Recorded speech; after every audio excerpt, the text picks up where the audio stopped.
Welcome to another episode of the Clarity Digital Pod. I'm your host, Al Sefati. Today's guest is Barry Schwartz, founder of Search Engine Roundtable and a longtime expert in SEO and Google updates. We dive into AI search, the future of Google, and how paid and organic teams should align.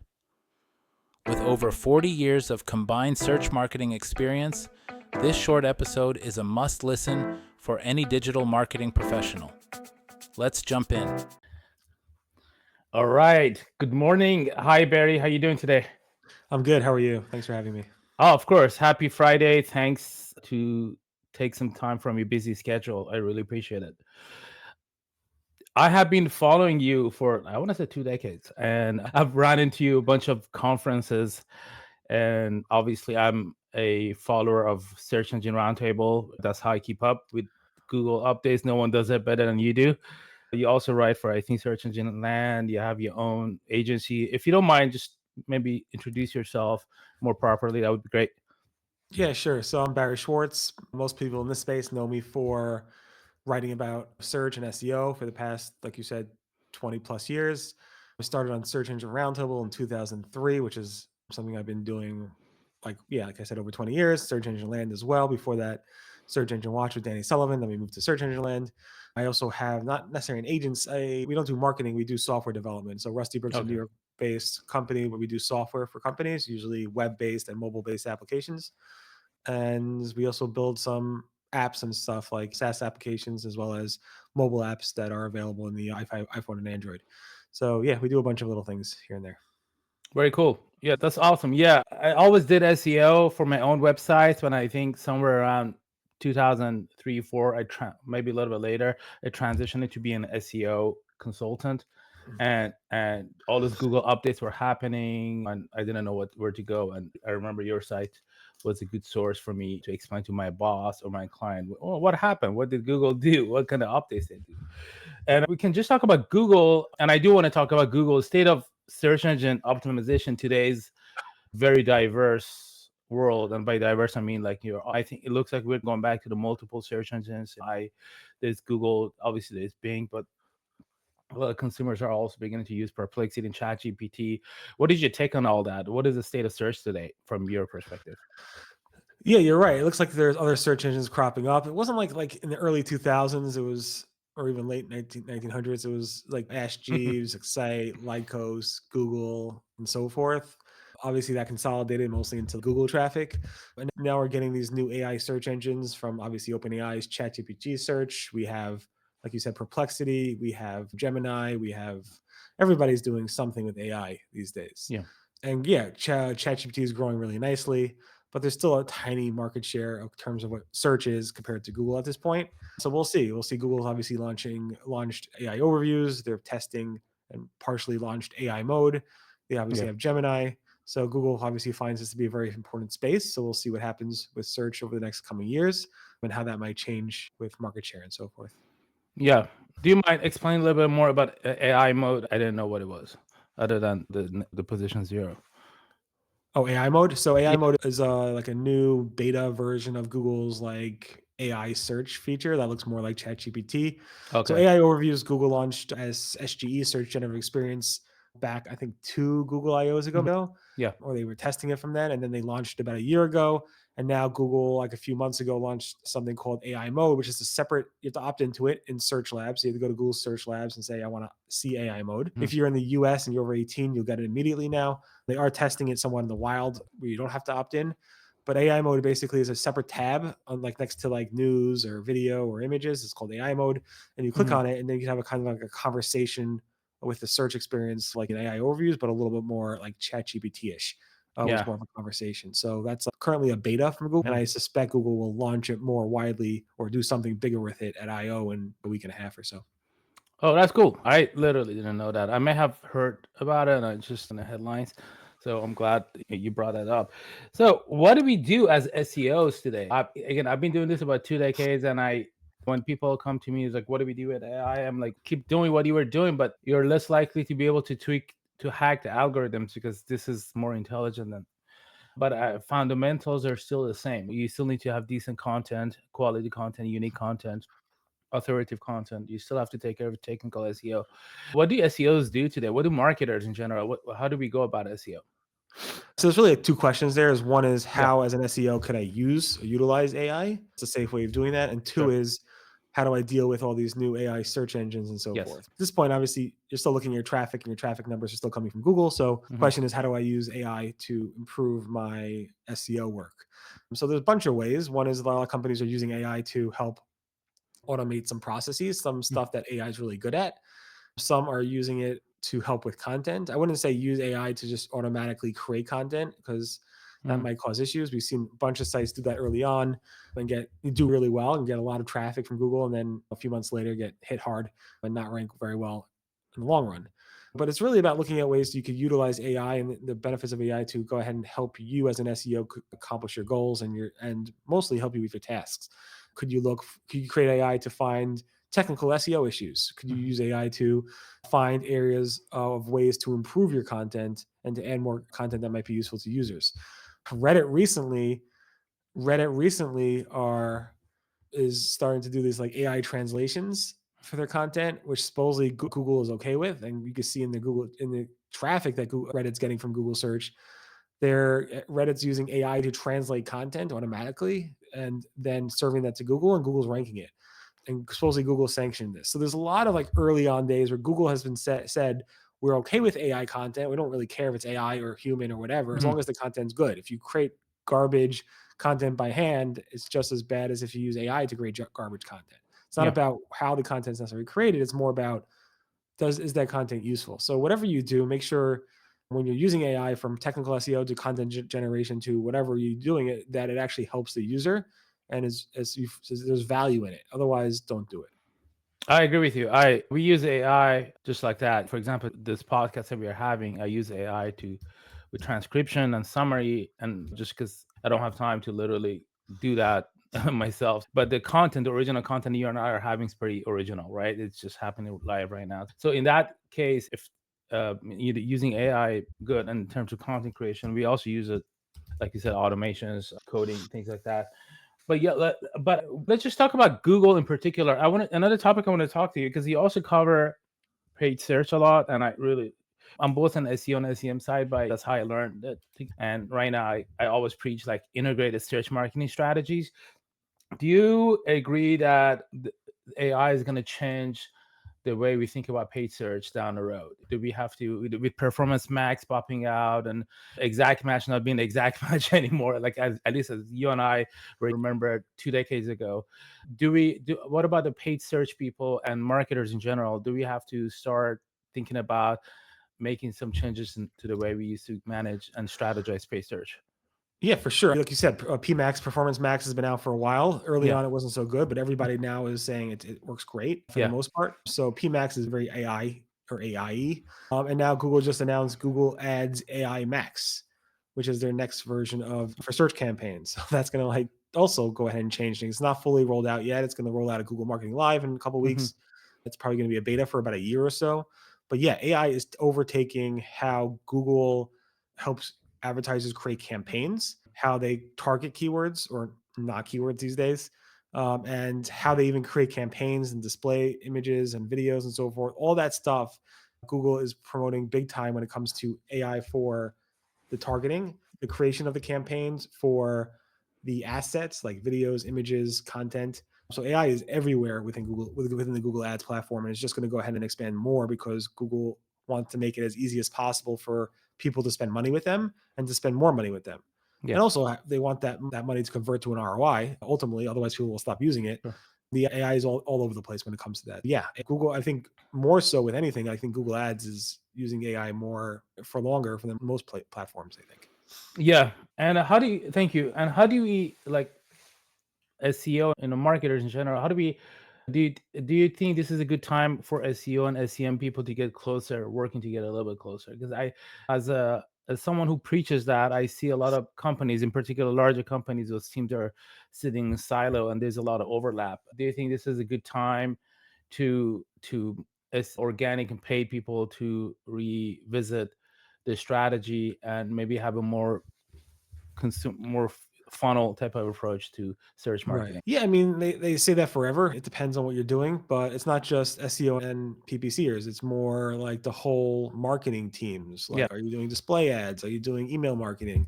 All that really should be overseen by somebody at the top and coordinate all that. So if you're doing an email campaign or you're doing a TV campaign, you want to make sure your SEO and PPC ads are optimized for what messages you're putting in those campaigns. yeah, If you're doing display ads or you're doing even search ads, you also want to make sure that those search ads, you have organic stuff with that as well. Yeah, often what PPCers say and SEOers say is it's easy.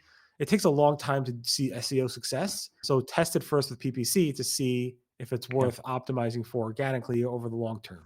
yeah. So you definitely should always be talking to each other, not just across SEO and PPC, but also across all marketing channels, and maybe not, maybe even beyond that in terms of what are your dev teams doing? What everything should be coordinated across the whole company.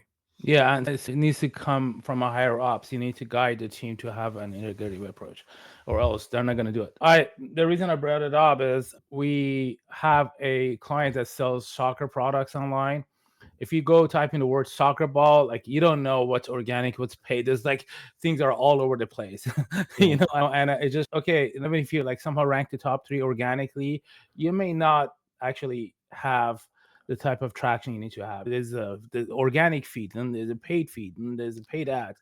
Especially with Yeah, product ads. Yeah, shopping yeah, ads are very mixed up in terms of what's organic, what's paid for. yeah. Now Google's now testing for a long time now, showing ads right in the middle of the organic results, mixing them Hmm. in. So everything is really blending together, which seems so not the Google way of doing things, but Yeah. it is now. Yeah, 100%. Consumers and searchers don't really know what are ads and what are not. And often the ads are really good and targeted and useful. Yeah, for sure. Yeah, compare that to like Perplexity Pro, and I like the way Perplexity does it. But again, I'm a search marketer, so Perplexity is not as doesn't have the brand equity that Google has. So for the time being, Google is the name of the game. What are some of your advice? Someone like you, you're very close to data. Report on this every day. What is your advice to marketers going forward with SEO in particular? What do we have to do? Do we continue status quo, or do we change the way we do things? Do we adopt some? And these are some tools you recommend that we want to look at? Yeah, the problem with SEO and anything in terms of Google right now, it's Google sending less traffic to websites in general. I'm not sure if it's so much so on the ad side, but it's definitely more on the organic side where everybody in the SEO space is complaining. The Hmm. new up is now flat, meaning if you're not growing, but you're staying flat, that's the new up because you're not doing any worse. But everybody's complaining that they're getting less and less traffic from Google. And that's the bigger question is what do you do about that? And how do you handle that? And it's always been about diversification, building your own audience. So whatever Yeah, traffic you are able to leverage from Google organically or paid, whatever traffic you're able to leverage through social media, you want to go ahead and build those audience lists by yourselves, capture those email addresses and whatever information about those users you can so that you could do your own marketing and reach out to them in the future because the trend has been getting less and less from Google. And Google, I don't think that's gonna change anytime. Google has said, yeah, we prioritize traffic to publishers and website owners. But the yeah. truth is, if you talk to anybody in the space, it's less and less than it was every month, every year or so. So the best advice, in my opinion, is to fine, yes, write great content, make sure your happy users are happy, do all that SEO stuff you were doing forever. But at the same time, make sure you're capturing information about your users so that you can go ahead and directly market to them without having to go through Google. That's a really good advice. I personally, as a marketer who always neglected email, I'm revisiting my strategy. No, we need to collect more first party data. We need to collect more email. We got to revisit our email marketing campaigns because, yeah, it's getting harder and harder to get people to your website. Even social media advertising.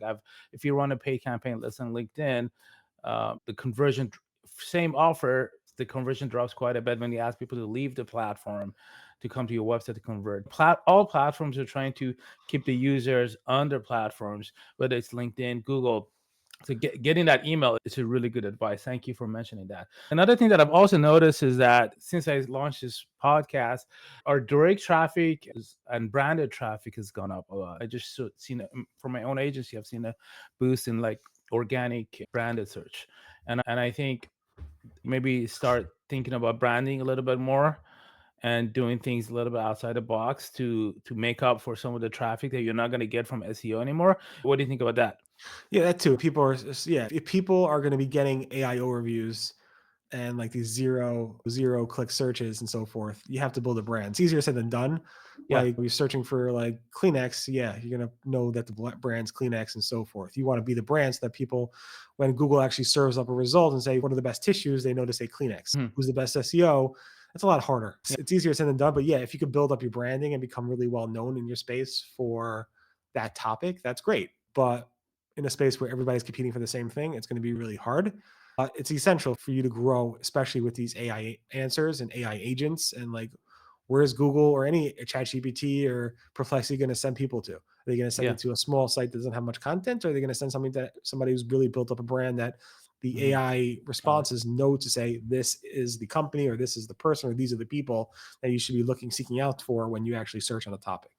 So branding and digital branding, has become even more important. And what I've really noticed, and I don't have a certain data on that. The companies that are actually more engaged in PR, like digital PR, tend to be more successful in SEO in general these days. Because you and I know that some of the old school link building tactics are a big no-no right now, and the shifting more toward having branding, digital PR seems to be helping a lot. Right. It's being authentic and making sure that your authenticity gets out there through PR means. I've been doing a lot of writing about search engines for a long time. I have a Yeah. YouTube channel on social. Anything you do to get the message out there to build up your name and your brand is very important. And yeah, digital PR helps with that, but it has to Yeah. be authentic. And Otherwise, it has like to be authentic. you can't hack the stuff like with link building or Hmm. fake content and stuff like that. You really need to do something that provides value to build your brand. So I really enjoy your website. So I want to talk about your website a little bit. And you're doing a lot on that website. And you're very straight to the point. I really like that a lot. What is your plan about for that website? Are you going to keep doing what you're doing? And do you have any plans of joining with another company? Is just like a search engine landed with SEMrush, or is it more of something that you want to keep doing for that? And then you don't have to answer the question if No, it's I'll something answer. working. Yeah. No, no, this is my baby. I'm not gonna, no plans on selling it. I don't Yeah. want to sell it. I've received offers. It's my baby. Yeah. You can't tell me what I can write on there. You can't Yeah. tell me what I can't write That's on why I there. like it. That's why I like it. I think it's just Um, very straight to the point, and there's no right. politics there. You just talk about whatever you want Yeah. to talk about. Like you said, I make sure to write it I'm busy, so I write it fast, but at the same time, I make sure to write it in a way that doesn't waste the user's time, Hmm. because you read some of these other sites in any industry, it's a lot of fluff. You got to read through all the Hmm. fluff so you get to the answer. And it's like, why waste people's time? And that's what I find to be important. So I don't do plan on keeping it for forever. I enjoy Yeah, it. yeah, It's a hobby. It's not really a job. And I enjoy writing there. It's like people like to go for a hike, go fishing. I like to write on my blog. That's my thing. yeah. It's a true example of I had never looked at the backlinks and whatever. I was looking at SEMrush data. I'm like, wow, he has like millions of backlinks, and they're 100% organic. And that's just a testimony of writing something that's original, that's useful, that people actually care about. I have linked to it many times. So I think one thing I want to take away from the reason I brought up your website is take away, just be original, just be yourself, have a brand voice, and avoid fluff as much as you can, because there's so much fluff on the internet right now. Yeah, I didn't even look. I have no idea how many links I have, to be honest. No, it was amazing what I looked at in SEMrush, and SEMrush also understates those links, and so that's good for you. So I guess we covered things really a lot. Do you have any? What is your? This is time for you to pitch. Well, what do you do outside blogging? Obviously, you run a company that writes software. Is it all you do? Do you speak at events? I've seen you at events. I don't remember you speaking at one. Maybe do you speak at events? Do you have any plans on going to any events this year? Are we going to run into each other in person? Yeah, so I'm actually coming to events. I'm going to Google I/O in a weekend and a half or so. Oh, I'll be cool. there. I'm not speaking there. I Mhm. asked Sundar Pichai if he wants me to take over the keynote for him. He said no, he got it. So I'm not gonna take his spot. I'm joking. But in terms of like an XMX Advance, so obviously I'm part of Search Engine Land and XMX. So we're having XMX Advance the first time back in person. Thank God. We're going to be in Boston. I think it's Boston. I in love June. Boston. Actually, the early bird just expired. It's going to expire tomorrow night. So I'm going to if go you get it want to get tonight. a yeah, so to make sure to register. I don't personally make any money by you registering, but I'm going to be Yeah. there. A bunch of people will be there, and I'm really excited about bringing it back in person. We've been online since COVID happened, and those are Yeah. really successful. But still, going back in person is something really special. So thankfully, we're going to bring it back in person. So hopefully, we'll see you there in Boston in Yeah. June. Yeah. Oh yeah. I love SMX Advanced. The last one I went to was like, I think it was a long time ago, and I ran into a bunch of cool people. I made friends there that it's like popcorn, but I think it's even better. But that's amazing. So I'm glad that you're having it in person. And it's you're a busy person. I'm gonna let you go soon, but I want to ask you a couple of personal questions, maybe three. When you're not, obviously you may have answered one already. When you're not marketing or being a tech guy, what do you do? And I think blogging is one of them. But what was the other three things that you would do? So when I'm not working and not blogging, Yeah, family, family, of course. Yeah. So that's not much else. I used to, no, I don't really do entertainment. Yeah, people and I have XMX are like, we're going to a baseball game. You want to come? I'm like, no, not really. I don't do entertainment. My entertainment is the blogging. So Yeah, I'm I'm not the same. I'm not so fun. So nothing really fun to give you there. No, I get it. I'm totally get it. I'm very similar to that too. And I guess this is another question. Any recent movies or video or TV shows that you're watching that you recommend? No, it goes in the bundle of entertainment. Yeah. I don't really watch to, I don't know. Not really. No, I don't really watch No, much. So that's cool. I usually put people on the spot, and I usually have similar answers. And the last question would be that if you could be a superhero from a comic book or TV comic show, what would it be? interesting. Everybody probably says Superman. I don't know. Maybe the Matrix guy. He's pretty Neo? cool. Yeah. Yeah. Yeah. Very cool. Yeah. Barry, it's been awesome to have you. And I think people know where to find you: LinkedIn, your website, Search Engine Roundtable, and Search Engine Land. It's been a pleasure having you. I'm out of questions. Is there anything else you'd like to add before we conclude this? No, like I'm right to the point. So I guess it went a lot faster than you expected. Yeah. Hopefully, yeah. If anybody has any questions or whatever, hit me up on whatever social platform, and keep working on making your sites better. And hopefully, you'll get rewarded for it. And please keep writing for Search Engine Roundtable. I think it's like one of the last real authentic SEO blogs out there. So I keep doing a good job, and thank you for that. You got it. Appreciate Thank you. it. Have a good one. Take care. Bye. Bye.